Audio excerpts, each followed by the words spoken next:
இன்றைக்கி எத்தனையோ சித்தர்களுடைய சமாதிகள் இருக்குது, எத்தனையோ சித்தர்கள், மகான்கள், ரிஷிகள் இது போல் வழிபாடுகளை நம்மளுடைய இந்தியாவில் அதிகப்படியாக வழிபடுறோம். இன்றைக்கி ஜீவ சமாதிக்கு ஏன் போகிறோம், அதனால் என்ன பயன் அப்படிங்கிறது முழுமையாக யாருக்கும் தெரியலை. நமக்கு பொருளுக்கோ பொண்ணுக்கோ இடம் வேணும், குழந்தை வேணும், திருமணம் இது மாதிரியான தேவைகளுக்காக தான் மகான்களையும் ஞானிகளையும் ஜீவ சமாதிகளையும் நம்ம நோக்கி போகிறோம். ஆனால் சித்தர்களும் ஞானிகளும் தன்னை இறைவனோட இறைநிலையோடு கலந்தது அப்படிங்கும்போது மக்களுடைய அறியாமையை போக்குவதற்கு தான். இங்கே மகான்களும் சித்தர்களும் என்ன சொல்கிறாங்கன்னா, இங்கே ஆசை பற்று இதுதான் இங்கு துன்பத்திற்கு பெரிய காரணம்னு சொல்கிறாங்க.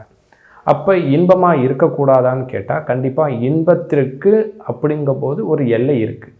நம்ம அந்த எல்லைக்கு அப்பாற்பட்டு தான் நம்மளுடைய தேவைகளை அதிகப்படுத்தும் போது தான் உணவு மாற்றம், உளவியல் மாற்றம் இது போன்ற தேவைகளுக்கு அதிகப்படியாக நம்மளுடைய காலங்களையும் நேரங்களையும் விரயம் பண்ணும்போது தான் இந்த மன ரீதியான உடல் ரீதியான பிரச்சனைகள் வருது.